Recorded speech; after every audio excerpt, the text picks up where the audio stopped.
Here are five things I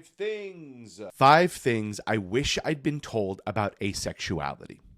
Five.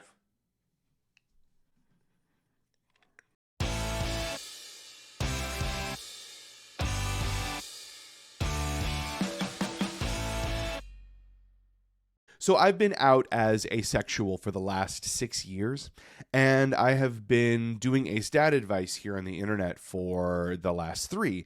And something happens when you are kind of out that long, and in particular, when you are out in the online space the way that I am, when you are a very public asexual, you can forget that not everybody thinks about aceness all the time, and not everybody knows all the intricacies of aceness, and not everybody is kind of living in this nonstop ace discourse all the time. There are folks out there, a lot of folks, who are at the beginnings of their journey, understanding aceness, understanding if it has something to do with them, and understanding what to do with that knowledge if ace is who they are. So I wanted to make a video with 5 things that I wish I had been told, that I had been taught at the very beginning of my journey about asexuality. These are 5 things that would have saved me some confusion and probably some heartbreak if I had just been taught them from the very beginning. For those of us who are out already, this is a good reminder of some things that we often forget or often don't think about. And if you are out there at the very beginning of your asexual journey, here are 5 things that I hope that you take to heart and understand so that you can go forth in your journey and live your best ace life. Asexuality is a thing. So this one seems sort of painfully obvious, but I think it is a really important thing to start the list off with. I do wish at the beginning of my asexual journey that I would have just gotten that affirmation and confirmation that asexuality, regardless of what other people think, regardless of the misconceptions other people have, is a thing. So this would have been really important to me when I was 18 years old and trying to figure out what was up with me. When I was 18, I came out as gay because that was the language I most felt connected to what was happening to me, but I knew it wasn't quite exactly right. And I just didn't have the language of asexuality available to me to connect aceness with myself. So at 18, absolutely, it would have been super helpful for someone to say, hey, young Cody, asexuality, it's a thing, bro.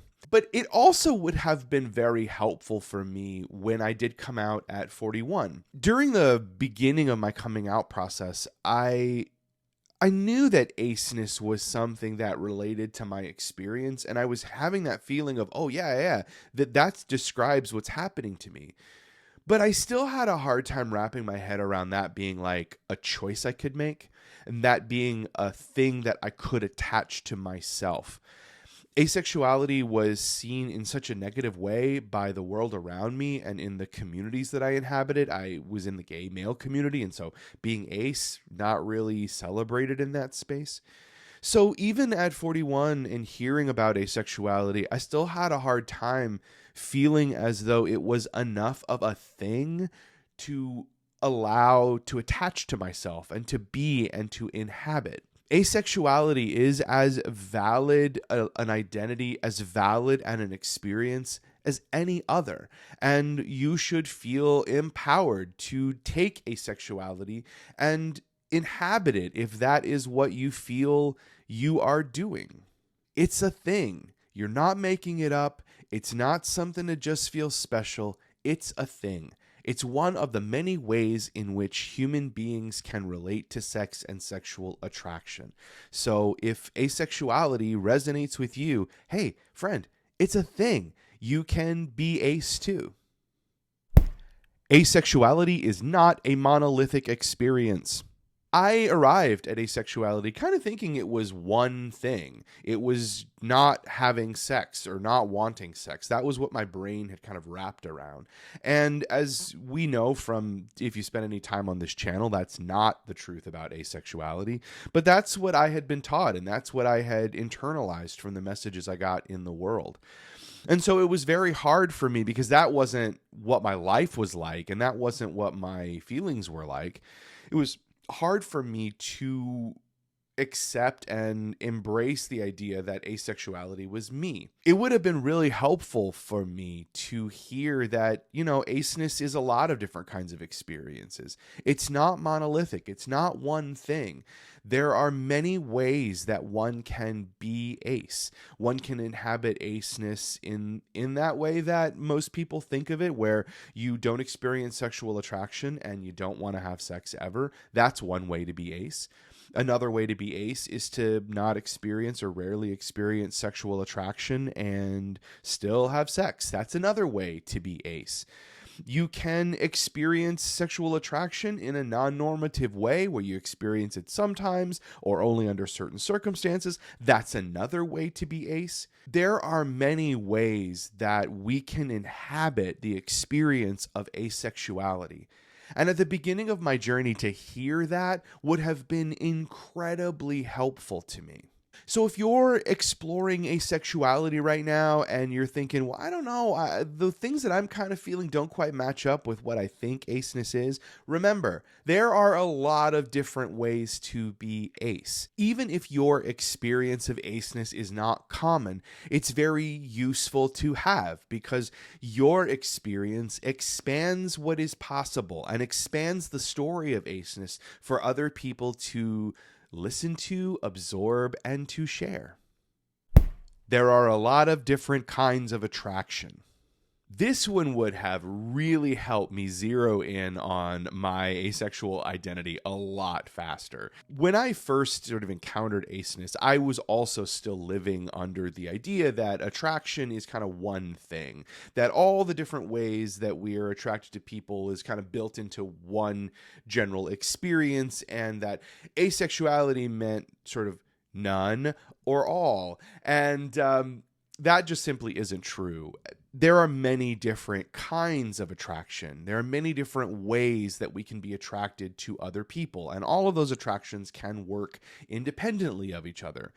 The not experiencing sexual attraction part of asexuality just describes our experience of one kind of attraction. We can still experience all of the other kinds. We can experience romantic attraction, sensual attraction, intellectual attraction, emotional, aesthetic attraction. All of the attractions are still open to us, even if we are not or only rarely experiencing sexual attraction. Understanding that there are many different ways that we can be attracted to someone, and that each of those attractions sort of works in its own way, in its own time, in its own direction, would have been a really important tool for me in fully embracing my aceness. So if you are at this place and hey, I don't really feel sexually attracted to people, but I still really want to fall in love with people, or I still really want to just cuddle and experience touch, or I still really like to look at people and think they are incredibly attractive. Those are all things that can be encompassed within asexuality because there are a lot of different kinds of attraction, and asexuality is really only describing the experience of one of those kinds of attraction. Your options aren't limited. So when I first came out as ace and really embraced it as the identity that I inhabited and the experience that I was having, I had a really, really hard time. I remember one morning, I used to have a 90-minute commute into work, so I would leave my house at 7:30 in the morning so that I could get to work by 9 o'clock. And about an hour into one of my morning commutes, I'd been thinking about asexuality, and I'd been thinking about understanding myself as ace and my history of I had to come out as gay, and I had to come out to my parents as gay, and I had other sort of challenges, mental health challenges. I suffer from depression and anxiety, and I just had this overwhelming feeling that, I already felt like my options in life had been whittled down some by the circumstances of it, and adding asexuality to the top of that was just limiting my options even more. And I actually had to like pull over on the side of the highway because I just was crying and just having a really hard time like keeping it together over this idea that being ace meant I had fewer options. We are inundated all the time with enormously negative ideas and messages about asexuality. Asexuality is treated as something that is broken, something that is immature, something that is like dehumanizing, something that we are making up, we are pretending, we are just sick physically or sick mentally. We get all of these messages all the time, these very deeply negative ones about being ace. And it's very easy for us to internalize those and then think, well, if all of that is true about aceness, then no one is ever going to want me, or I'm never going to really be able to get anything that I want because I have this thing in me that is just so negative. We can be asexual and still ask for the relationships we want. We can still ask for the companionship we want, ask for the intimacy we want. We can still ask for everything we want and desire as ace people. Aceness doesn't mean we don't deserve the things we want. We still deserve everything that we want. And while sometimes it may be harder for us to get those when it involves other people, we still deserve the ability to ask for it. We still deserve the respect for that asking. And we still deserve to have what we want. We shouldn't put limits on ourselves because our options are not limited by being ace. Asexuality is not being broken. I saved this one for last because it was one of my most important lessons in my early ace journey. After my little crying moment in the car, I sought out a therapist to help me kind of work through my challenging feelings about aceness. And in one of my first sessions with him, I said, the thing that this makes me feel so profoundly is that I am broken. Like, I can accept that I'm ace, but it just feels to me like I am broken. And it was my therapist who was the first person to really instill in me the idea that asexuality is not a brokenness. It is just one of the ways in which we can be in the world as a human being. It isn't some broken form of another kind of humanness. It isn't some deficient form of being a human. Asexuality is on the same level as being gay, being straight, being bi, being pan. It is one of the many options that exist for human experience. I encounter so many ace folks at the beginnings of their journey, and also ace folks who are quite a ways into their journey, who still think that their aceness means that within them is some brokenness. They feel as though they need to be fixed. And that feeling of brokenness causes them to feel like they must make themselves smaller in the world, that they should ask for less, that they should apologize for their aceness, apologize for themselves, and apologize for the things they want and desire.